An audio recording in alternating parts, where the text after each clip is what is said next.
अस्सलाम वालेकुम नाज़रीन, पंहिंजे प्रोग्राम खेती सिरसेती सां जो मेज़बान कमाल लाशारी हाज़िर आहे। नाज़रीन, ज़राअत जे हवाले सां हिन वक़्तु इंतहाई मुश्किल पोज़ीशन जेका आहे उहा हली रही आहे पूरे मुल्क में, ख़ासि तौर ते बलूचिस्तान, सिंध ऐं पंजाब जे उन्हनि इलाइक़नि में जिथे माकड़ जी मौजूदगी आहे। थोरो जो हिन वक़्तु सिंध हुकूमत पारां जेका सर्वे कई वई, सिंध हुकूमत पारां जेका ॻाल्हि ॿोल कई वई, उहा सिंध जे केतिरनि ई 14 ज़िलनि में जेका आहे सा माकड़ जी मौजूदगी जेका आहे उहा ॿुधाई वई ऐं सिंध जे केतिरनि ई ज़िलनि में हिन वक़्तु मौजूदा सूरत हाल में जिते फुटी जो फसुल जेको कैश क्रॉप आहे उहो पंहिंजे तयारी ॾांहुं वञे पियो ऐं उन पंहिंजे पहिरें मरहले में आहे, उन ते माकड़ जा जेके हमला आहिनि उहे जारी आहिनि। अॼु ताज़ो सिंधड़ी समेत मुख़्तलिफ़ केतिरनि ई इलाइक़नि में माकड़ जा जेके लश्कर आहिनि उहे फुटी जे फसुल ते जेके आहिनि से उन्हनि जा हमला जारी आहिनि, जॾहिं ते प्लांट प्रोटेक्शन सिंध हुकूमत जे ज़रई तौसीक़ खाते सां गॾिजी करे मुख़्तलिफ़ कुझु इलाइक़नि में ऐं जेको माकड़ ख़िलाफ़ ऑपरेशन आहे, स्प्रे आहे, उहो जारी आहे। पर उन हवाले सां माकड़ जा जेके लश्कर आहिनि जेके पहुचनि था, सवाइ उनजे अॻुवाट कुझु हंधनि ते जेको स्प्रे ॿुधाए पियो वञे माहिरनि पारां, उहो जेकॾहिं थींदो त उते कुझु न कुझु माकड़ जेका आहे सा घटि पई वेहे, या उनखां पोइ इहो आहे त सिर्फ़ु हिकिड़ो ई हल ॿुधायो पियो वञे त माकड़ खे पंहिंजे फसुल में बीही, वॾे लश्कर जे तइदाद में माण्हू बीही, धुआं करे, दॿा वॼाए, टीन हलाए, मुख़्तलिफ़ आवाज़ कढी माकड़ खे उतां पंहिंजे फसुल खां कढणो आहे। उन जो को ॿियो हल कोन्हे को, जेसीं ताईं पंहिंजो फसुल जेको आहे उहो 1.5 महीने 2 महीननि ताईं या थोरी वॾी सर्वाइव करे वञे त ओसी ताईं को ॿियो हल जेको आहे उहो न ॿुधायो वियो आहे। हा, इहो ज़रूरु चयो वियो आहे त माकड़ जिते राति जो रहे थी, लश्करनि में रहे थी, उते सुबुह जो सवेर जेकॾहिं उन ते जहाज़ ज़रिए जेको आहे सो कयो वञे स्प्रे त उहो जेका लश्कर आहिनि उनखे तबाह करे सघिजे थो। सिंध हुकूमत पारां सिंध हुकूमत जे ज़िम्मेवार माण्हुनि पारां मुख़्तलिफ़ गुज़िरियल कुझु ॾींहंनि में इहो पिणु ॿुधायो वियो त सखर जे उस पास में जॾहिं इतला कयो वियो त माकड़ जेका मौजूदु आहे, जहाज़ खे उते सुबुह जो सवेर पहुचणो हुयो, जेको जहाज़ देरि सां पहुतो ऐं माकड़ उतां हली वई ऐं कुझु परसेंट ई माकड़ जेका आहे उहा तबाह करे सघिजी। हाणे अहिड़े क़िस्म जी कोऑर्डिनेशन या अहिड़े क़िस्म जी हिकु त जहाज़ केतिरा ई ॾींहं जेको आहे सो सखर एयरपोर्ट ते बीठो रहियो ऐं उते इहो ॿुधण में आयो त जेको पायलट आहे उहो जहाज़ जो मौजूदु। हाणे हेॾी वबा वारी सूरत हाल में जिते ज़राअत जे ज़िंदगी मौत जो मसइलो हुजे, ज़राअत जे जेका तबाही वारो जेको आहे सो मामिलो हुजे, आबादगार सख़्तु परेशान हुजनि, उन सूरत हाल में अहिड़े क़िस्म जी जेका ॻाल्हि आहे त जहाज़ मौजूदु आहे पर पायलट मौजूदु न आहे, उन मां संजीदगी जेका आहे उहा अवां सम्झी सघो था। इन्हनि मामलनि ते ॻाल्हि ॿोल कंदासीं, कोशिशि कंदासीं आबादगार ऐं ज़िम्मेवार माण्हू जेके आहिनि ज़रई तौसीक़ खाते पारां ऐं वफ़ाक़ पारां प्लांट प्रोटेक्शन जा ऑफिसर जेके आहिनि DG, उन सां कोशिशि कंदासीं ॻाल्हि ॿोल कयूं ऐं उन ते करंट सूरत हाल ते जेका आहे उन्हनि खां पुछूं ऐं आबादगारनि जे लाइ कहिड़ियूं हिदायतूं, आबादगार कहिड़ा मशवरा जेके आहिनि उहे करे सघनि था ऐं का बहितर जेका आहे सा ख़बर जेका आहे मुमकिन आहे असां पंहिंजे आबादगारनि ते पहुचायूं ऐं सूरत हाल जेका आहे उहा जीअं जो तीअं असां उन्हनि ते पहुचायूं। ऐं हिन वक़्तु असां राब्तो कयो आहे प्लांट प्रोटेक्शन जे DG डॉक्टर फलकनाज़ सां। डॉक्टर फलकनाज़ जी महिरबानी आहे त उहो वक़्तनि फ़वक़्तनि असांखे वक़्तु ॾींदो रहे थो ऐं करंट सूरत हाल जेका मौजूदा सूरत हाल आहे उहो असांखे ॿुधाईंदो रहे थो त प्लांट प्रोटेक्शन जेको आहे उहो ज़रई तौसीक़ खाते सां गॾिजी कहिड़ी हिकमत अमली जोड़े पियो, छा पियो करे, न सिर्फ़ु सिंध में पर दुनिया अंदरि ऐं मुल्क जे ॿियनि हिसनि में जेको आहे सो माकड़ जे हवाले सां छा थी रहियो आहे। अचो त ॻाल्हि ॿोल कयूं त पाण डॉक्टर फलकनाज़ सां। डॉक्टर साहब अस्सलाम वालेकुम। वालेकुम सलाम। डॉक्टर साहब, बड़ी मेहरबानी आपकी। प्लांट प्रोटेक्शन इस वक्त सूरत हाल जो है ख़ास तौर पे सिंध के मुख्तलिफ अजला में लोकस्ट की, टिड्डी दल की क्या सूरत हाल है और क्या हो रहा है, क्या समझते हैं आप? इस वक्त सिंध में लोकस्ट कहीं पे पेशेंट नहीं है। इसका मतलब ये है कि कहीं पे इसमें रुका हुआ नहीं है। इस वक्त ईरान से और बलूचिस्तान से मुख्तलिफ ग्रुपों की शक्ल में आ रहे हैं और वो मुख्तलिफ जगहों पे थोड़ा बहुत रुक के फिर आगे जो है निकल जाता है। कभी कभी ये 1-2 दिन के लिए स्टे कर जाता है हमारे नारा डेजर्ट में, जो सहरा है, सक्कर के पीछे जो सहरा है, लेकिन ये ज़्यादा टाइम वहाँ नहीं गुजारता, इसलिए इसको टारगेट बनाने के लिए टाइम नहीं मिलता। लेकिन पिछले दिनों जुमरात वाले दिन एक बहुत बड़ा इसका एक झुंड था जो कि मुख्तलिफ छोटे छोटे ग्रुपों की शक्ल में 10-15 किलोमीटर पर बैठा हुआ था और रात को हमने उसकी मार्किंग की और सुबह हमारे जहाज़ ने उसके ऊपर स्प्रे किया और बड़ा कामयाब ऑपरेशन हमने किया। تو یہ جو آپ بات کر رہے تھے کہ جہاز ہے پائلٹ نہیں، ہمارا پائلٹ بھی ادھر موجود ہے، انجینئر بھی ادھر موجود ہے، لیکن مسئلہ یہ ہے کہ یہ جو اس وقت لوکس ہے یا ٹڈی دل ہے، یہ رکتا نہیں ہے کسی جگہ پہ. یہ تب رکے گا جب یہ ابھی مونسون کی بارشیں ہوگی تو یہ پھر آئے گا اور یہاں پہ گرینری جو بھی سبزہ ہوگا اس کے ساتھ بیٹھے گا، وہاں پہ یہ انڈے دے گا. تو اس وقت یہ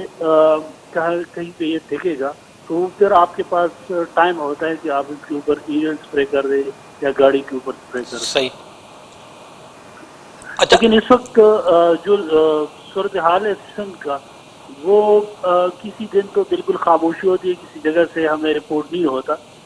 اور کسی دن جو ہے نا یہ 2-3 ضلعوں میں، خاص کر مٹیاری میں، جامشورو میں اور حیدرآباد میں، یہاں پہ بلوچستان سے آتے ہوئے رپورٹ ہو جاتا ہے. اور اس صورت میں جو بھی آبادکار ہے وہ متعلقہ ایگریکلچر کے جو ڈپارٹمنٹ سے ان کو بتایا گیا ہے، ان کے پاس اوزار بھی موجود ہے، ان کے پاس پیسٹیسائڈز کی دوائیاں بھی ہے، اور وہ بہتر پوزیشن میں ہوتے ہیں کہ وہ اس پہ اٹیک کریں. اس کے علاوہ جو صحرائی علاقہ ہے، ترپارکر سے لے کر بدین، ترپارکر، عمر کوٹ، سانگڑ اور خیرپور اور سالے پٹ، یہاں پہ ہم نے لینڈ پروٹیکشن کی ٹیمیں جو ہے نا وہ ڈپیوٹ کی ہوئی ہے کہ اگر وہاں پہ یہ آ جاتے تو ہم اس کے اوپر آپریشن کریں گے. تو ابھی اس وقت صرف نارا ڈیزرٹس میں ہم نے گاڑیوں سے اسپرے کیا ہوا ہے، باقی کپرو، عمر کوٹ اور ترپارکر میں ابھی تک کوئی پاپولیشن، کوئی ایسی لوکس کی ایکٹیویٹی نظر نہیں آئی جس کے اوپر جو ہے نا اسپرے کیا جا سکے. البتہ جو فصلوں والے ضلع ہیں جس میں مکیاری ہے، جامشورو ہے، شہید نذیر آباد ہے، یہاں پہ کبھی کبھی جو ہے نا اس کی رپورٹ آ جاتی ہے اور متعلقہ جو صوبائی حکومت ہے اس کے اہلکار اس کے اوپر اسپرے کرتے ہیں.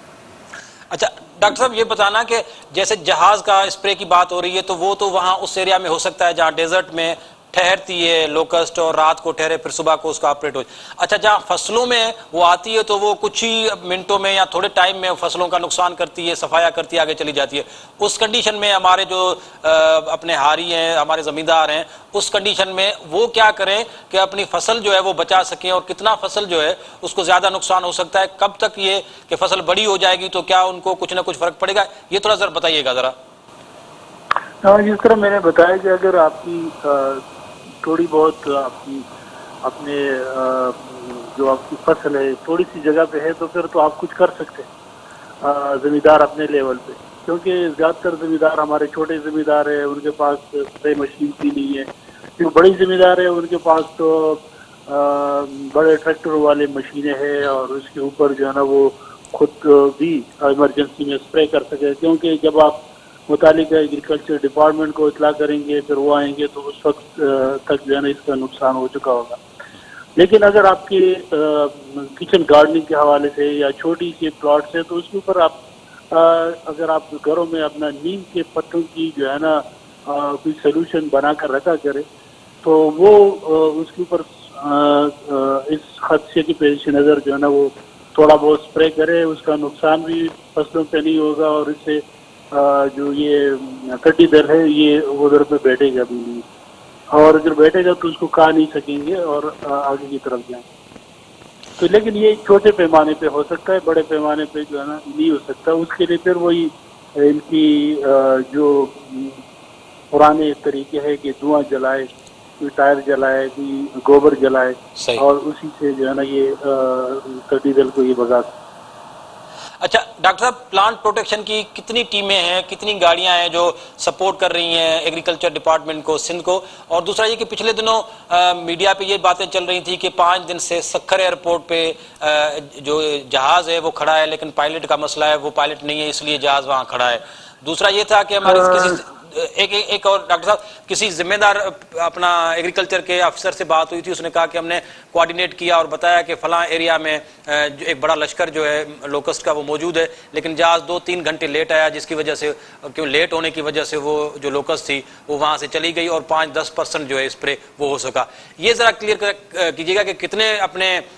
ٹیمیں ہیں پلانٹ پروٹیکشن کی, جہاز کی کرنٹ صورتحال کیا ہے, کہ وہ اسٹینڈ بائی ہے کہ جب اس کو فون کیا جائے وہاں پہنچ جائے, کوئی ایشو تو نہیں ہے, اس کا آئل کا ایشو نہیں ہے اور کیمیکل کا ایشو نہیں ہے اور پائلٹ کا ایشو نہیں ہے؟ نہیں, وہ اس طرح ہے کہ جہاز کی اپنی جو ہے نا لمیٹیشنز ہوتی ہے.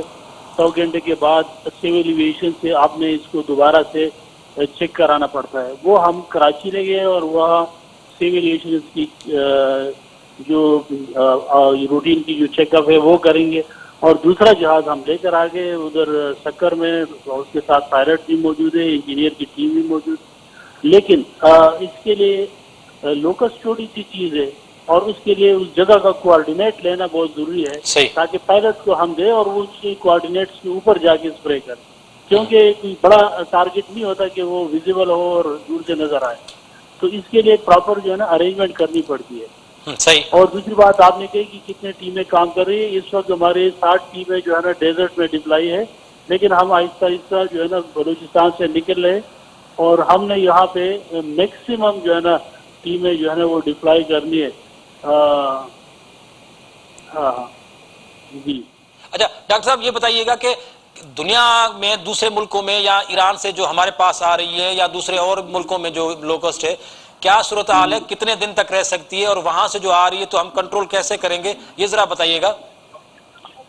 اس وقت ایران میں جو ہے نا جو سیزن ہے وہ تقریباً ختم ہو چکا ہے. وہاں پہ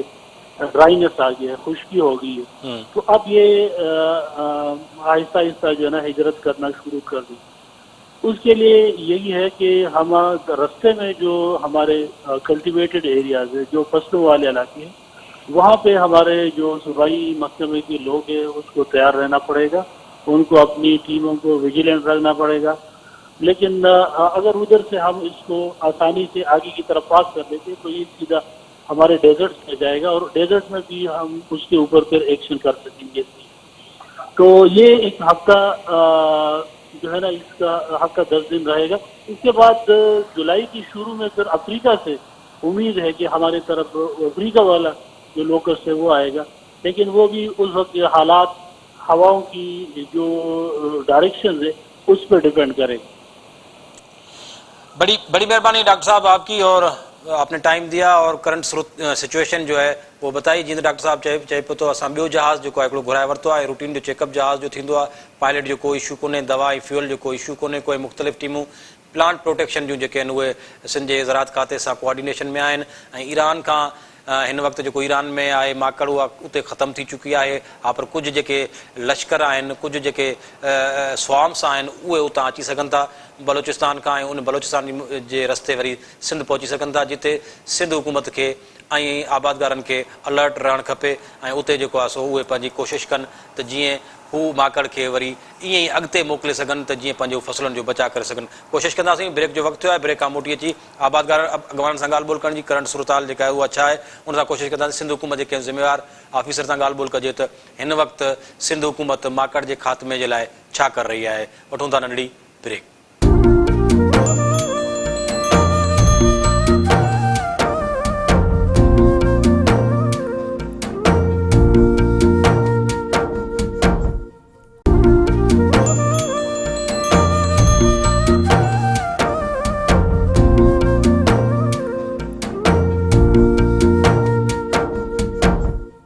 ॿीहर भलीकार नाज़रीन वक़फ़े खां अॻु में ॻाल्हि ॿोल थी पई पंहिंजी डायरेक्टर जनरल प्लांट प्रोटेक्शन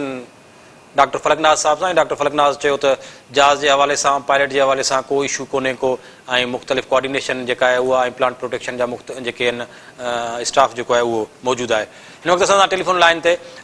रसूल बख़्श जुनेजो साहब आहिनि, डायरेक्टर सखर ऐं उन सां ॻाल्हि ॿोल कंदासीं सखर ऐं ख़ासि तौर साले पट जो इलाइक़ो ऐं कुझु मुख़्तलिफ़ अपर सिंध जा जेके इलाइक़ा आहिनि उहे हिन वक़्तु बि ऐं गुज़िरियल कुझु वक़्त में बि माकड़ जे सख़्तु जेके आहिनि से उन हमलनि में रहिया आहिनि ऐं असांखे उते घटि में घटि प्लांट प्रोटेक्शन जो अमलो जेको आहे मुतहरिक नज़र अचे पियो आबादगारनि सां ऐं फील्ड में असांखे नज़र अचे पियो ऐं अफ़सोस जी ॻाल्हि त गुज़िरियल इन दौरान इहा प्लांट प्रोटेक्शन ज़रई तोसी खाते जा कुझु जेके ऑफिसर हुया इन सॼे दौरान जेको आहे सो हू फील्ड में रहिया ऐं उन कोरोना सबबि जेके आहिनि उहे फ़ौत थी चुका असांखे अफ़सोस आहे उन हवाले सां ऐं छो त फील्ड दौरान ऐं इन माकड़ जी हिन मौजूदा सूरत हाल में सख़्तु गर्मी में ऐं हिन वबा जी सूरत हाल में जेके आहिनि उहे फील्ड में रहिया ऐं असां उन्हनि खे सलाम पेश कयूं था त हिन जेको आबादगारनि जी ज़िंदगी ऐं मौत जो मसइलो आहे उन दौरान पंहिंजी ज़िंदगी जो ख़्यालु जेको आहे उहो न रखी करे फील्ड दौरान रहिया डॉक्टर असां सां रसूल बख़्श साहब मौजूद आहिनि रसूल बख़्श साहब सां पुछंदासीं त हिन वक़्तु सूरत हाल जेका आहे माकड़ जे हवाले सां उहा कहिड़ी आहे साईं अस्सलाम वालेकुम रसूल बख़्श साहब साईं वालेकुम अस्सलाम साईं असां वॾी महिरबानी अव्हां जी अव्हां मुख़्तलिफ़ वक़्तनि ते पंहिंजी अपडेट ॾियो था ऐं मुख़्तलिफ़ फील्ड में असांखे हुते नज़र अचो पिया छा सूरत हाल आहे हिन वक़्तु माकड़ जी आबादगार तमामु घणा परेशान आहिनि ऐं माकड़ जी जेका सूरत हाल आहे फ़सुल अव्हां जे साम्हूं आहे कहिड़ी सूरत हाल आहे किथे किथे माकड़ मौजूदु आहे जहाज़ जो स्प्रे किथे थिए पियो ऐं अव्हां जूं टीमूं जेके आहिनि उहे छा पियूं कनि वॾी महिरबानी साईं मां सम्झां थो पियो त जेको आहे उहो आबादगार जी परेशानी जेका आहे उहा हक़ बजानिब आहे उहो हक़ ते आहिनि हुननि जो काफ़ी जेको आहे उहो फसलुनि जो ख़ुशूसी तौरु दरियाए सिंध जे खाॿे पासे जेको आहे उहो फ़ूटी जे फसल खे काफ़ी नुक़सानु पहुतो आहे भाॼियुनि खे मेवनि जे फसल जेको आहे उहो वणनि खे काफ़ी नुक़सानु जेको आहे उहो माकड़ करे वई आहे माकड़ हिन वक़्तु जेकॾहिं ॻाल्हि कजे त गुज़िरियल 2 ॾींहंनि खां जेको क्रॉपिंग एरिया सां गॾु डेज़र्ट आहे उते मौजूदु न आहे सही 2 ॾींहं अॻु में असां वटि नारे में जेको आहे उहो माकड़ मौजूदु हुई तमामु वॾा स्वाम जेके आहिनि उहे नारे में मुसलसिल 4-5 ॾींहंनि खां जेके आहिनि उहे मौजूदु हुया ग्राउंड ऑपरेशन जेके आहिनि उन ते थिया पिए लेकिन मां वञी ख़िदमत में अर्ज़ु कयां स्वाम एतिरा वॾा हुया जे ग्राउंड ऑपरेशन जेको आहे उन्हनि जे लाइ काफ़ी न हुयो सही हिन वक़्तु माकड़ उहा जेको आहे उहो थर में हली वई आहे ऐं कवी इम्कान इहो आहे त थर जीअं त असां वटि जेको आहे उहो बारिश न पई आहे इन जे करे सब्ज़ो न आहे अञा आबाद न थियो आहे ऐं माकड़ बि जेका आहे उहा आना ॾियण वारी उमिरि ते न पहुती आहे इन जे करे कवी इम्कान इहो आहे त 1-2 ॾींहं में वरी माकड़ जा स्वार्म जेके आहिनि उहे क्रॉपिंग एरिया में जेके आहिनि उहे वापसि थींदा जेतिरे क़दुरु जहाज़ जो तालुक़ु आहे त मुंहिंजे ख़्याल में असांजे इलाइक़े में जेको आहे उहो हिकु दफ़ो ई जहाज़ जी उॾाम जेका आहे उहा थी आहे उहा उॾाम बि राति जो जेको आहे 1 बजे ताईं तक़रीबन जेको आहे उहो वरी मुश्किल खां पोइ असां जहाज़ जेको पायलट आहे उनखे जेको आहे आमादा कयोसीं सुबुह जो हुन वाइदो कयो त मां 5:30 बजे जेको आहे उहो सखर एयरपोर्ट तां उॾाम कंदुसि ऐं नारे में मां 6 बजे खां अॻु में जेको आहे उहो स्प्रे करे वापसि हली वेंदुसि लेकिन बदकिस्मतीअ सां उहो जहाज़ 1 ॾींहुं उॾाम कयईं 8:45 बजे जहाज़ आयो 20-25 मिंटनि जी उॾाम कयईं 20-25 जी उॾाम जेको आहे उहो उॾाम में जेको असांखे नतीजो मिलणु घुरिजे उहो बि न मिलियो तक़रीबन कोई 80% जेको स्वाम सेटल्ड हुयो उन मां 80% उॾरी हलियो हुयो बाक़ी 20% ते जेको आहे उहो असांजे जहाज़ जो स्प्रे जेको आहे उहो थियो आहे उन खां पोइ जहाज़ कराची हलियो वियो कराची इंस्पेक्शन हुयसि हींअर वापसि जेको आहे उहो एयरपोर्ट ते सखर मौजूदु आहे हींअर असां कोशिशि में लॻा पिया आहियूं असांजो फील्ड जे जेके दोस्त आहिनि उहे कोशिशि में लॻा पिया आहिनि त असांखे जेको आहे उहो किथे कोऑर्डिनेट मिले त असां जहाज़ जे स्प्रे जे लाइ अमली इक़दामात जेको आहे उहो कयूं अच्छा डॉक्टर साहब इहो ॿुधाइजो त जीअं असां गुज़िरियल भेरे बि ॻाल्हि ॿोल थी ऐं वरी अॼु कुझु अरसे खां पोइ ॿीहर थी आहे फुटी जो फ़सुलु केतिरो थी चुको आहे छो त शुरूआती तौर ते जेकॾहिं हू माकड़ जो हमिलो थिए पियो त उहो ॿीहर जेका आहे सा माण्हुनि काह कई आहे या ॿीहर पोखिया आहिनि जेका तबाही थी आहे केतिरो फ़सुलु थिए थो त उन खां पोइ माकड़ जेकॾहिं हमिलो करे बि थी त उहो फ़सुलु सर्वाइव करे वञे थो ऐं आबादगार ज़मीनदार खे इन पोज़ीशन में छा करणु घुरिजे मां जी ख़िदमत में अर्ज़ु कयां त असां सम्झोसीं पियो त फुटी जो फ़सुलु जेको नंढड़ो आहे 2 पननि में आहे उन खे जेका आहे उहो माकड़ नुक़सानु पहुचाए थी पई लेकिन हींअर गुज़िरियल कुझु ॾींहंनि जे कुझु हफ़्तनि जे बल्कि तजुर्बे खां पोइ इहो तइ कयो आहे त माकड़ तक़रीबन 1 फुट ताईं जे फसल खे बि जेको आहे उहो खाई रही आहे 1 फुट जे फसल खे बि जेको आहे उहो पन खाई थी वञे पई पर हीअं थिए थो त 1 फुट जे फसल में वरी इम्कान आहे त उहो वरी पन कढी ऐं अॻिते जेको आहे उहो वधी वेझी सघे थो पियो जॾहिं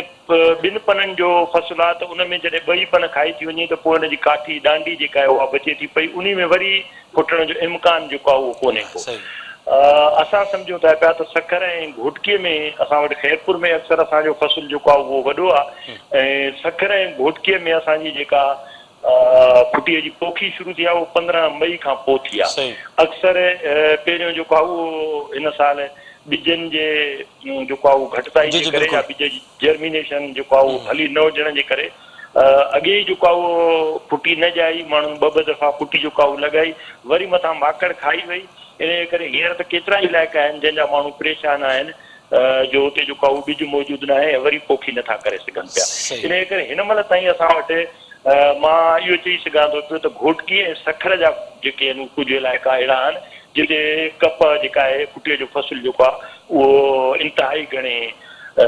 जेको आहे उहो नुक़सान जे अंदेशे जेको आहे उहो मौजूदु आहे। सही। अच्छा, असांखे ॿुधाइजो मौला भाई साहिबु त पंहिंजो केतिरियूं टीमूं आहिनि अव्हां जूं जेके कमु कनि पियूं ऐं अव्हां सां को फंड्स जो इशू या गाॾियुनि जो इशू या वरी स्टाफ जो कोई इशू, छो त केतिरे अरसे खां वठी एग्रीकल्चर में कुझु शिकायतूं आहिनि त एग्रीकल्चर डिपार्टमेंट में भर्तियूं जेके आहिनि कोन पियूं थियनि। अव्हां वटि स्टाफ जेको आहे उहो काफ़ी अॻु में मौजूदु आहे। जीअं मां शुरू में ज़िक्र करे चुकुसि त कोरोना में अव्हां जे एरिया जा ई जेके कुझु जेके ऑफिसर हुया पंहिंजो उहे पंहिंजो कोरोना में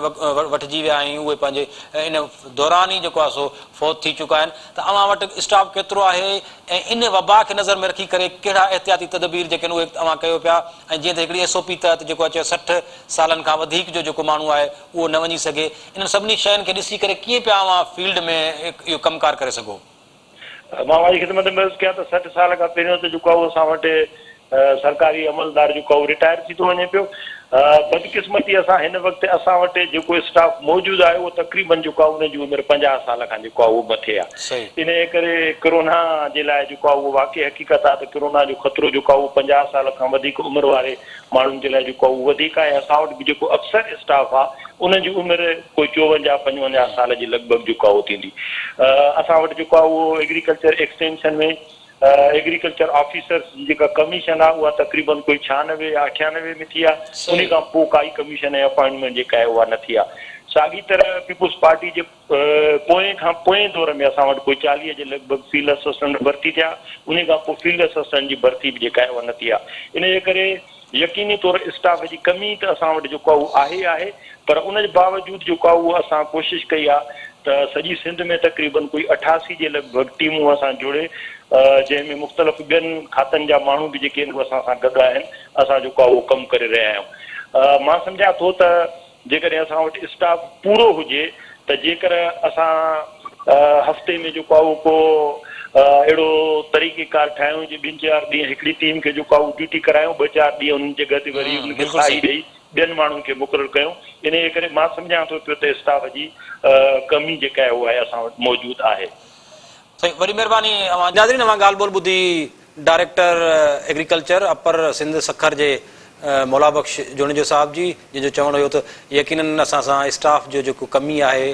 खोट जेका आहे उहा बिल्कुलु आहे, छो त 2 ॾहाकनि खां अॻु जेका आहे सा कमीशन थी जंहिंमें एग्रीकल्चर ऑफिसर थिया ऐं उन खां पोइ घटि में घटि एतिरा ई साल या उन खां 10 खां 15 साल थिया आहिनि जो फील्ड असिस्टेंट जेके आहिनि उहे ॿीहर न कया विया आहिनि भर्ती। स्टाफ जेको आहे उहो 50 साल खां मथे वारी उमिरि जो आहे, जंहिंजे करे काफ़ी मुश्किलातूं आहिनि, पर उन बावजूदि बि हू कोशिशि करे रहिया आहिनि मुख़्तलिफ़ इलाइक़नि में पंहिंजूं टीमूं मोकिले। हाणे असां सां टेलीफोन लाइन ते ऐवान ज़राअत जा जनरल सेक्रेटरी साईं ज़ाहिद भुरगड़ी साहिबु आबादगार अॻवान बि आहिनि ऐं उन सां गॾोगॾु मुतहरिक जेके आहिनि से तनज़ीम जा अॻवान बि आहिनि ऐं असां सां महिरबान आहिनि, मुख़्तलिफ़ मौक़नि ते असांखे पंहिंजो वक़्तु ॾींदा आहिनि ऐं आबादगारनि जी बहितरी जे लाइ हुकूमत जे लाइ तजवीज़ूं पिणु जेके ॾींदा आहिनि। ज़ाहिद साहिबु अस्सलामु अलैकुम। वालेकुम सलाम लाशारी साहब। ज़ाहिद साहिबु, जेका सूरत हाल आहे मुल्क जी दुनिया जी हिन वक़्तु कोरोना जे करे उहा हिकिड़ी अलॻि आहे। उन दौरान ई वरी मुसीबत जेका माकड़ जी आहे आबादगारनि जे लाइ ज़राअत जेको वाहिद ज़रियो आहे इन्हनि वबाउनि खे मुंहुं ॾियण जे लाइ, बचाव जे लाइ, उहो बि हिन वक़्तु जेको आहे उहो सवालिया थी वियो आहे। उन ते बि एतिरा जेके माकड़ जो हमिलो आहे जेको गुज़िरियल साल खां वठी आहे ऐं हिन वक़्तु ताईं उहा सूरत हाल आहे। पहिरियों त असांखे ॿुधाइजो त करंट जेका सिचुएशन आहे उहा असांखे ॿुधाइजो त माकड़ जा जेके हमला थियनि पिया ऐं उन्हनि खे प्लांट प्रोटेक्शन ऐं सिंध ज़राअत खातो जेको आहे उहो पंहिंजो टीमुनि ज़रिए करे पियो। अव्हां केतिरा मुतमिन आहियो त हू उन खे गुज़िरियल साल खां वठी जेको आहे हिन वक़्तु ताईं उहो केतिरो उन ते कंट्रोल करण में संजीदा नज़र अचनि पिया ऐं मौजूदा सूरत हाल जेका आहे मुख़्तलिफ़ ज़िलनि जी उहा छा आहे, माकड़ किथे किथे जेका आहे हमला करे पई? सही, वरी महिरबानी मूंखे टाइम ॾियण जी। साईं, अर्ज़ु इहो आहे त इन माकड़ जी सूरत हाल खे साल थी वियो आहे ऐं अॼु जेका माकड़ जी सूरत हाल सिंध में आहे इहा अहिड़ी का नई शइ कोन्हे जेकी असांखे ख़बर न हुजे ऐं जेका एग्रीकल्चर डिपार्टमेंट खे ख़बर न हुजे या हुकूमत वक़्त खे सिंध ऐं पाकिस्तान खे ख़बर न हुजे। ॿिन्ही खे ख़बर आहे, सभिनी खे ख़बर आहे, पर हिते संजीदगी सां का बि कोशिश कोन थी थिए। जंहिंसां बि तव्हां ॻाल्हायो उहो चवे थो अदा कयूं त पिया। इहो करणु ईअं आहे जीअं कराची में कंहिं अलाह न करे कंहिं 20 मंज़िला बिल्डिंग खे बाहि लॻी वञे ऐं आउं हिकिड़ी बाल्टी पाणी जी खणी आई हुन ते वॾो पाणी उछलायां, तव्हां मूंखे चओ त आउं तव्हांखे चयो बाहि विछायां पियो न। हाणे बाल्टी जेकॾहिं उन सां बाहि विछाईंदुसि त कहिड़ी बाहि विछांदी? इन लाइ स्टारकल खपे, इन लाइ फायर ब्रिगेड खपे। साॻे तरीक़े सां माकड़ जे लाइ माकड़ खे तव्हांखे ख़तमु करणो आहे उते जिते माकड़ जी बात बीज थिए पई उनखे उते एरियल स्प्रे सां ख़तमु करणो आहे। सभिनी खां पहिरीं आउं अॼु दुख जी तव्हांखे ख़बर ॾियां थो त माकड़ जो तमामु शदीद हमिलो सिंधड़ी में थियो आहे, ज़िले मीरपुर ख़ास में। सिंधड़ी ॼम प्लेस आहे जेके बर्थ प्लेस अंग्रेजी में चवनि था, सिंधड़ी अंब जो। उन जा टोटल जेके बि तव्हांजा सिंधड़ी अंबनि जा बाग आहिनि उहे सॼा माकड़ जे घेरे में आहिनि ऐं मूंखे फोटू हींअर मौसूल थिया आहिनि। हर अंबनि जे बाग ते माकड़ वेठी आहे सिंधड़ी ते ऐं तमामु हिकिड़ो वॾो शदीद हमिलो आहे। इन खां पहिरीं कल्ह जेको आहे सो भटियारी में तमामु शदीद हमिलो हो, उन खां पहिरीं जेको आहे सो सईदाबाद ऐं बकर जमाली में शदीद हमिलो हो ऐं अहिड़े नमूने सां सिंध जा जेके आहिनि 9 ज़िला उन्हनि जो तमामु वॾो ते नुक़सानु थी चुको आहे। घोटकी, सखर, नौशहर और फेरोज, शहीद बेनज़ीराबाद, मटियारी, दादू, हैदराबाद, खैरपुर ऐं हाणे मीरपुर ख़ास। हाणे हिते थी वियो आहे। हिनखे तव्हां जेको ही माकड़ जी जेका वबा आहे इनखे आउं चवां थो कोविड-20। इहा आहे एग्रीकल्चर कोविड-20। माण्हुनि जी कोविड-19 कोविड-20 आहे। हाणे हींअर जी ॻाल्हि इहा आहे जो तव्हांखे लाचारी साहिब हिकिड़ी ॻाल्हि सोचणी पवंदी त तव्हांजी जेका अर्बन जेका शहरी आबादी आहे उन में लॉकडाउन जे करे 40% माण्हू ले ऑफ थी विया आहिनि, माण्हुनि खे नौकिरी मां जवाब मिली वियो आहे। 40% माण्हू तव्हांजो बेरोज़गार थी वियो आहे। हाणे तव्हांजी रूरल इकोनॉमी जेका 62% ज़राअत ते मुश्तमिल आहे उते अञा ताईं कंहिंजी नौकिरी कोन वई आहे। उहे सभु अञा पंहिंजी नौकिरियुनि ते कमु कनि पिया, पर तव्हांखे ख़बर आहे त आबादगार वटि एतिरो को आबादगार सरमाएकार कोन हूंदो आहे, न को वटि को एॾो वॾो सरमायो हूंदो आहे। उहो हिकिड़े फ़सुल जो पैसो ॿिए फ़सुल ते लॻाईंदो आहे। हाणे हींअर जेकॾहिं अॼु असांजो दोस्त आहे सखर पने आखिन जो हाजी शहजादो ख़ान खिजण, उन जे ख़ानदान जो उन्हनि फोटू मोकिलिया 400 एकड़ कप उन्हनि जे ख़ानदान जी खाइजी वई आहे। हाणे एतिरो वॾो जेको नुक़सानु थिए पियो उन में क्रॉप प्रोटेक्शन सही थो चवे जुड़ेजो साहिब। सभिनी जी नौकिरी उमिरियूं जेके आहिनि 50 साल खां मथे 58 साल उहे हलण खां हलाक आहिनि, उहे कहिड़ो कमु कंदा? उन खां पोइ हिननि वटि हिकिड़ी टुटल गाॾी आहे हर जाइ ते, न हिननि वटि को इक्विपमेंट आहे न का शइ आहे। त सिंध गवर्नमेंट जो इहो हाल आहे। फेडरल गवर्नमेंट खे जेको हिननि एग्रीमेंट कयो, चीफ सेक्रेटरी जी ऑफिस में एग्रीमेंट थियो जनवरी जे महीने में, एंड ऑफ जनवरी में, उन में क्रॉप प्रोटेक्शन जो सेक्रेटरी आयो हो पोपल ज़ई ऐं साईं मुमताज़ अली शाह चीफ सेक्रेटरी जे ऑफिस में मीटिंग थी। तंहिं इहो थियो बाक़ाइदे रिटन में त 12 जहाज़ वफ़ाक़ वठंदो, 6 जहाज़ जेके आहिनि सिंध ऐं बलूचिस्तान जे बॉर्डर ते हूंदा, छो जो माकड़ सॼी बलूचिस्तान मां सिंध में अचे पई, उनखे उते मारींदो ऐं जेके 2 जहाज़ हूंदा उहे नारे खां वठी ऐं थरपारकर ताईं जेको इहो डेज़र्ट इलाइक़ो आहे इन में स्प्रे कंदा। बाक़ी 4 जहाज़ पंजाब लाइ हूंदा। केॾां वियो उहो वाइदो? 12 जहाज़नि जो वाइदो चीफ सेक्रेटरी ऑफिस में एग्रीमेंट थियो, फेडरल सेक्रेटरी को अमल कोन थियो। हाणे जेकॾहिं ही संजीदा कोन्हनि कंहिं बि शइ में एग्रीकल्चर खे, एग्रीकल्चर जी साईं पाकिस्तान जी जेका इकोनॉमी आहे उहा आहे 5000 खां 6000 अरब रुपए जी इकोनॉमी आहे ऐं एग्रीकल्चर इकोनॉमी जी माना आहे त पाकिस्तान जे 62% माण्हुनि जो रोज़गार आहे। मूंखे सम्झ में ॻाल्हि कोन थी अचे सिंध ऐं पंजाब जे घेरे जे अंदरि हू हुनखे बि इल्ज़ाम ॾिए हू तव्हां सियासत शहर में कयो वास्ते ही सिंध जी ज़राअत माना फूड सिक्योरिटी सां त तव्हां रांदि कयो। हाणे हिते फूड सिक्योरिटी आहे, माण्हुनि जे ज़िंदगी मौत जो मसइलो आहे। माण्हू हींअर सारियुनि जो बेजारो पिया पुकनि, मूंखे ज़मीदार फ़ोन था कनि साईं भुरगड़ी साहब असां बेचारो पुखियूं असां जेकॾहिं सारियुनि जो हाइब्रिड बीज आहे जेको 1000-1200 रुपया किलो वठी असां लॻायूं था सुभाणे जेकॾहिं इहो बेचारो या असांजी इहो सारियूं माकड़ खाई वई पोइ असां ग़रीब जो छा थींदो एतिरा असां वटि एतिरो सरमायो कोन्हे गवर्नमेंट असांखे 10 रुपए जी सपोर्ट करण लाइ तयारु कोन्हे हीअ त आउं चवां थो हिकिड़ो अजीब ग़रीब ज़ुल्म लॻो पियो आहे रुगो बयानबाज़ी केॾी महिल हू बयानु पियो ॾिए केॾी महिल फेडरल गवर्नमेंट बयानु पई ॾिए केॾा नेशनल असेंबली में बयानु पिए ॾियनि अदा तव्हांजे बयाननि सां छा थींदो सरज़मीन जी सूरत हाल जी तव्हां ॾिसो मूं सां गॾु अची ॾिसो घटि में घटि हींअर जेको आहे सो सिंध जे अंदरि अॼु ताईं तक़रीबन 6000 एकड़ ज़मीन जेका आहे माकड़ खाई वई हली आहे ऐं माकड़ बकोल FAO food and agriculture department जेको UN जो आहे उहो वार्निंग थो ॾिए तव्हांखे घड़ी घड़ी वार्निंग थो ॾिए हर ॿिए ॾींहुं UN जे हेडक्वार्टर मां वार्निंग पयूं अचनि त 15 जुलाई खां पोइ सिंध ते वॾो माकड़ जो अटैक थियणो आहे UN जी वार्निंग जी बि हिननि खे परवाह कोन्हे ऐं उहो UN जी वार्निंग चवे पई लाशारी साहब त सिंध में हिन साल 2020 में माना अॼु खां वठी दिसंबर ताईं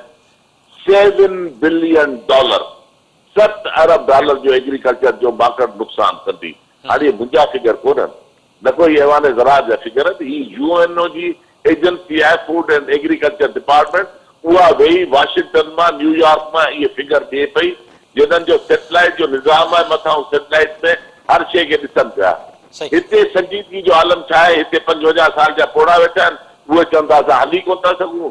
उन्हनि खां जेकॾहिं पुछो हू चवंदा असां वटि गाॾी खरियल आहे असां वटि गाॾी ख़राबु आहे असां वटि दवा कोन्हे असां वटि हू कोन्हे फेडरल गवर्नमेंट जेका आहे ज़ाहिर साहब इहो ॿुधाइजो त इन सूरत हाल में वफ़ाक़ पारां जेका बजट पेश कई वई आहे उन में ज़राअत ऐं खुराक जे लाइ जेका पैसा रखिया विया आहिनि 30 अरब रुपया उहे इन सूरत हाल में जेके रखिया विया आहिनि सम्झो था त उहे केतिरा वधीक आहिनि माकड़ जे लाइ ॿियनि मामलनि जे लाइ रिलीफ जे लाइ ज़मींदारनि जी बहितरी जे लाइ तहक़ीक़ जे लाइ ऐं उन खां पोइ सिंध हुकूमत पारां बजट पेश थियणी आहे केतिरा पुरुमीद आहियो त ज़राअत जे लाइ को रिलीफ जो ऐलान थींदो साईं आउं जेकॾहिं हिकिड़ो ज़ीरे जो दाणो खणी अचां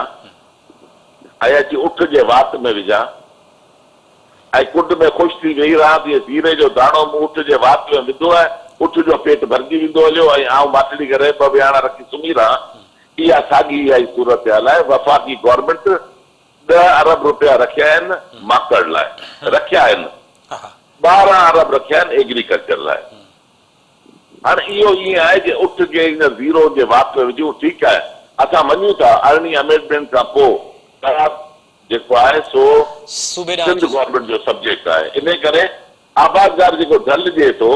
या आबादगार जेको आबियानो ॾिए थो या आबादगार जेको ज़रे टैक्स ॾिए थो उहो सिंध गवर्नमेंट खे ॾिए थो फेडरल गवर्नमेंट खे कोन थो ॾिए आबादगार जो वॾो ज़ोर हलंदो सिंध गवर्नमेंट ते फेडरल गवर्नमेंट ते कोन हलंदो पर सुवाल इहो आहे त फेडरल गवर्नमेंट जो बजट नाकाफ़ी आहे इन खे असां ऐवान ज़राअत वारा मुस्तरद कयो वेठा आहियूं हाणे 12 अरब छा 12 अरब आहे मूंखे हिकिड़ी ॻाल्हि जो ॿुधायो 12 अरब कोन सिंध लाइ कोन कया सॼे पाकिस्तान लाइ 12 अरब आहिनि सही हाणे इहो त भला मूंखे ॿुधायो त इहो छा आहे हीअ त मज़ाक आहे हिकिड़ो यार एग्रीकल्चर खे हिननि एतिरो पोइ भरो करे छॾियो आहे तव्हांखे जॾहिं ख़बर आहे त अॼु दुनिया जे अंदरि दुनिया जी यूरोपियन यूनियन में कॉमनवेल्थ में हींअर उन्हनि जो रेज़ोल्यूशन आयो आहे त कोविड खां पोइ हिकिड़ी नई दुनिया ठहंदी उहा नई दुनिया जेका कोविड खां पोइ हूंदी उहा एग्रीकल्चर ते ॿधल हूंदी जेके मुल्क एग्रीकल्चर में ज़राअत में पाण भरा हूंदा अॻु भरा हूंदा उन्हनि मुल्कनि जी स्टेबिलिटी हूंदी उते फूड सिक्योरिटी हूंदी हींअर तव्हांजे साम्हूं माकड़ छा कयो आहे लाचारी साहब अफ्रीका जे अंदरि फूड सिक्योरिटी प्रॉब्लम थी वियो आहे उते हींअर खाइण लाइ का शइ कोन्हे हर शइ माकड़ खाई वेंदी उते माकड़ 90% क्रॉप्स खे नुक़सान कयो अफ्रीका में तव्हां वर्ल्ड जा फिगर खणी ॾिसो ऐं सिंध जेको आहे सो बदरी खां पोइ वॾे माकड़ जे अटैक में अचण वारो आहे ऐं आउं चवां थो त ख़ुदा न करे जेकॾहिं इन खां पहिरीं कुझु न कयो त एॾो वॾो भयानक किस्म जी सूरत हाल हूंदी जेका मुल्क उनखे कोन करे सघंदो ऐं तव्हांखे हिकिड़ी ॻाल्हि ॿुधायां ही 62% जेका देही आबादी आहे इन जी रोज़ी रोटी सॼी ज़राअत आहे जेकॾहिं ज़राअत खे कुझु थिए थो देही आबादी खे नुक़सानु थिए थो चाहे उहो मुफ़लिसी ऐं बदहाली में अचनि था लाचारी साहब मूंखे ॿुधाए ॻोठ में जेको वेठो आहे इहो प्लम्बर आहे न इहो कारपेंटर आहे बिल्कुलु इहो बेस्ट आहे। ज़ाहिर साहब असांखे आख़िरी ॿुधाइजो त ऐवान ज़राअत पारां माकड़ मामले ते प्रेस कॉन्फ्रेंस खां पोइ एहतजाज जो ऐलान कयो वियो, पर वरी मौजूदा सूरतहाल खे नज़र में रखी एहतजाजनि खे छॾियो वियो। इन सूरतहाल में अव्हां जो को राब्तो एग्रीकल्चर डिपार्टमेंट सां या उन खां पोइ कहिड़ी सूरतहाल बीठी ऐं ऐवान ज़राअत इन मामले ते एहतजाज खां पोइ या कहिड़ी जेका सा हिकमत अमली जेका सा जोड़ी आहे? सर असांजा बिल्कुलु तंज़ीम एहतजाज लाइ तयारु हुई, पर पोइ वरी असांखे चइनी पासनि खां मैसेज अचणु शुरू थिया त तव्हांजे एहतजाज जे करे माण्हुनि जो तमामु घणो झमकटो थींदो, माण्हू तमामु घणा गॾु थींदा, छो जो ऐवान ज़राअत हिकिड़ी वॾी तंज़ीम आहे जंहिंजा घटि में घटि आउं सम्झां थो 12 खां 18 लख मेंबर आहिनि ऐं इन जो एहतजाज जो ऐलान ॾियण का रवाजी ॻाल्हि कोन्हे। हज़ारो माण्हू आबादकार गॾु थी वेंदा, पोइ ही छा चवंदा सुभाणे जेकॾहिं का कोविड जी सूरत हाल ख़राब थी थिए उन शहर में ई कंदासीं तव्हांजे एहतजाज जे करे इहा सूरत हाल ख़राब थी। उन सूरत हाल खे मद्देनज़र रखंदे साईं मीराबाऊ शाह जेको प्रेसिडेंट आहे असांजो तमामु असां बोझल दिलि सां वापसि वरितो आहे एहतजाज, पर असां अञा बि उन खां पोइ जेको बि राब्तो थिए पियो असां बिल्कुलु मुतमइन कोन आहियूं। आबादगारनि जो नुक़सान बि थिए त कीअं मुतमइन थी सघूं था साईं? अॼु सिंधड़ी में आबादगारनि जा जो लखनि जो नुक़सान थियो, कल्ह जेको आहे साईं फुज़ैल शाह असांजो मटियारी में उनजो लखनि जो नुक़सान थियो, असांजे मेंबरनि जा नुक़सान पिया थियनि, असां किथां मुतमइन हूंदासीं? असां तमामु मजबूर आहियूं। असांखे कोविड न हुजे हा असां सिंध खे ब्लॉक करे छॾियो आहे, सॼे पाकिस्तान जा रोड बंदि करे छॾियो आहे, पर असां मजबूर थी विया आहियूं ऐं असांखे तमामु घणी परेशानी आहे। जेका मौजूदा सूरत हाल आहे उन में आउं सम्झां थो त ही 7 अरब बिलियन जो जेको वर्ल्ड चवे पई, इहो जेकॾहिं नुक़सानु थियो त सिंध जी ज़राअत पाण भरी कोन थी सकदी ऐं इहो वॾो नुक़सानु। वरी महिरबानी ज़ाहिद साहब, अव्हां जी ऐं तव्हां हिकिड़े मुफ़सिल तरीक़े सां मुख़्तलिफ़ सिंध जी सूरत हाल मुल्क जी उन सां गॾोगॾु FAO जेको आहे उहो कहिड़ी जेका अलर्ट जारी करे पियो, पर उन समूरे बावजूदि असांजो वफ़ाक़ जेका आहे सा उहा इन सूरत हाल में किथे बीठो आहे। 12 जहाज़नि मां केतिरा जहाज़ जेके आहिनि उहे सिंध में स्प्रे जे लाइ मौजूदु आहिनि, रेगिस्तान जे लाइ मौजूदु आहिनि, बॉर्डर ते केतिरा जहाज़ मौजूदु आहिनि। संजीदगी जो मुज़ाहिरो हितां ई ख़बर पइजी वञे थी ऐं इन सूरत हाल में जेको नुक़सानु थियो आहे उनजी सर्वे या उन सां गॾोगॾु उन रिलीफ जे हवाले सां हिन वक़्त ताईं कुझु न थी सघियो आहे। सिंध हुकूमत ईंदड़ बजट में छा करे रही आहे उन ते बि ॾिसबो त ज़राअत जे हवाले सां उहा छा जेका हिकमत अमली आहे या जेको रिलीफ आहे उन ते छा करे सघंदी, उनजे लाइ असांखे हिकु अधु ॾींहं जो इंतज़ारु करिणो पवंदो। उमेदु कयूं था त वफ़ाक़ ऐं सिंध हुकूमत गॾिजी ज़राअत जे हवाले सां जेकॾहिं के बहितर पॉलिसियूं रिसर्च तहक़ीक़ न थियूं उन्हनि ते ध्यानु ॾियनि त असां वटि जेका हिन वक़्तु ॿिज जी सूरत हाल रही आहे, काटन जी इंतिहाई ख़तरनाक रही आहे, उन हवाले सां इन समूरनि पासनि ते सिंध हुकूमत वफ़ाक़ खे ध्यानु ॾियणो पवंदो। प्रोग्राम जो वक़्तु पुॼाणी ते पहुतो। पंहिंजे मेज़बान कमाल लाचारी खे ॾींदा इजाज़त। अला वाही।